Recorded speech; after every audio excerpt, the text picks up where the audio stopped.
2015 की गर्मियों में मैं और मेरे दोस्तों विक्रम, लोकेश, उसका छोटा भाई विजय, विजय की गर्लफ्रेंड सोनिया ने नल्लामला पहाड़ों में एक वीकेंड ट्रिप की योजना बनाई। हम सभी 20 वर्ष की शुरुआत में थे, कॉलेज से नए निकले थे और हर चीज से दूर जाने के लिए बेताब थे। हमने नेशनल पार्क के गहरे इलाके में एक ऐसी जगह चुनी जो पूरी तरह से दुनिया से काटी हुई थी, जहाँ पेड़ घने थे, हवा में चीद और गीली मिट्टी की गंध थी और मीलों तक कोई सेल सिग्नल नहीं था। पहली रात सामान्य थी। हम अपना सामान लेकर पैदल गए। झील के किनारे एक साफ जगह ढूंढी, जहाँ 4 टेंट लगाने की जगह थी। आग जली, चिकन करी और रोटी बनाए। हमने कहानियां सुनाई और तारों को देखते हुए देर तक जागे। जंगल की चुप्पी आरामदेह थी। दूसरी रात तक चीजें गलत महसूस होने लगी। लगभग 11:30 बजे हम आग के चारों ओर बैठकर हंस रहे थे कि अचानक लोकेश सख्त हो गया और जंगल की ओर इशारा करते हुए पूछा कि क्या हमने भी वो देखा? हम सभी ने देखा, लेकिन कुछ नहीं था। उसने कसम खाई कि उसने हरकत देखी। शायद 20 या 30 गज दूर एक आकृति पेड़ के पीछे छिपती हुई। विजय ने इसे हैरान बताकर खारिज कर दिया, लेकिन फिर 30 मिनट बाद हमने उसी दिशा में एक डाली के टूटने की आवाज सुनी। इस बार आवाज जोरदार थी। विक्रम स्पष्ट रूप से डर गया था और बोला कि वो सोना चाहता है। सभी ने रात ही खत्म करने पर सहमति जताई। हमने आग बुझाई, टेंट के जी बंद किए और सोने की कोशिश की। उस रात मैं एक ऐसी चीज से जागा जो आज भी मेरे पीछा करती है। सिर्फ बाहर से सांस लेने की आवाज, शायद मेरे सिर से 15 फीट दूर नहीं।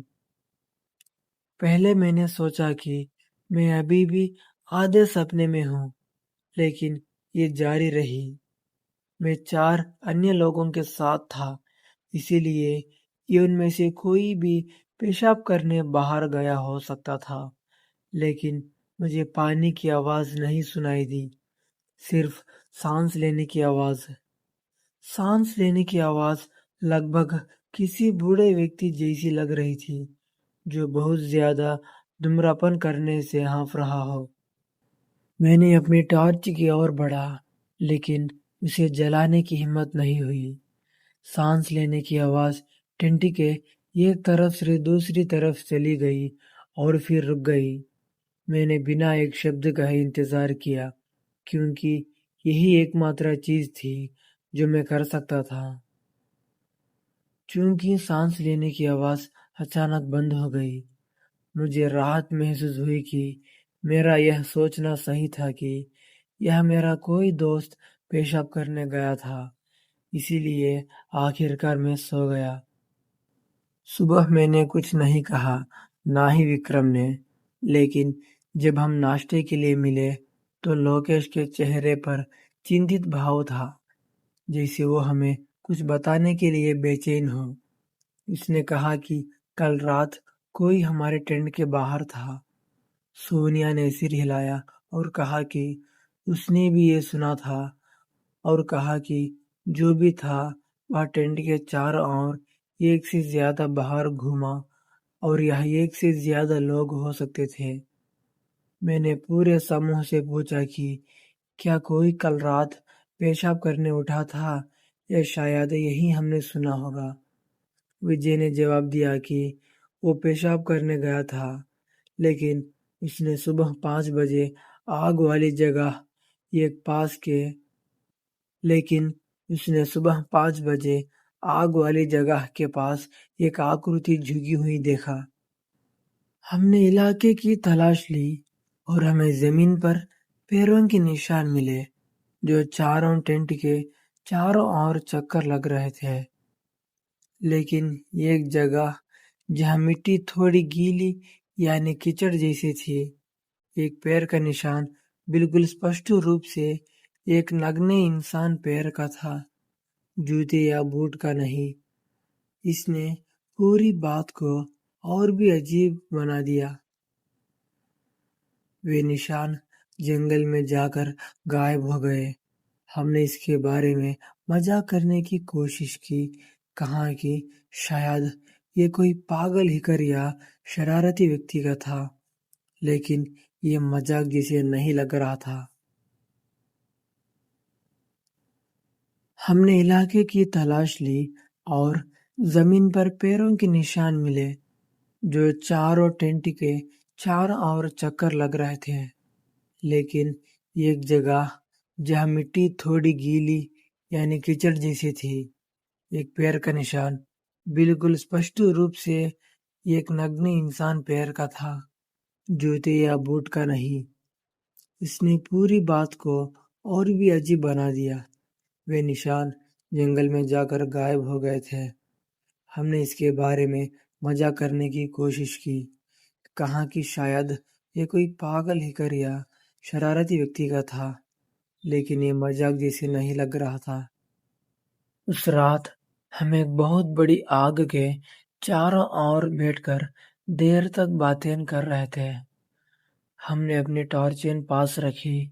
लगभग 3 बजे हमने दूरी से पत्तों की चरमराने की वह भयानक आवाज फिर सुनी, लेकिन इस बार एक आवाज भी थी। यह एक धीमी आवाज थी, समझने के लिए बहुत धीमी, लेकिन निश्चित रूप से इंसानी। लेकिन लोकेश ने तुरंत अपनी टॉर्च जलाई और एक पल के लिए हमने देखा कि वो कौन था। यह एक आदमी था, पूरी तरह नग्न, पास के एक पेड़ के पीछे झुका हुआ। वो किसी जानवर की तरह वापस पेड़ों में घुस गया था, जैसे उसका पर्दा फार्श हो गया हो। हम सभी पूरी तरह से स्तंभ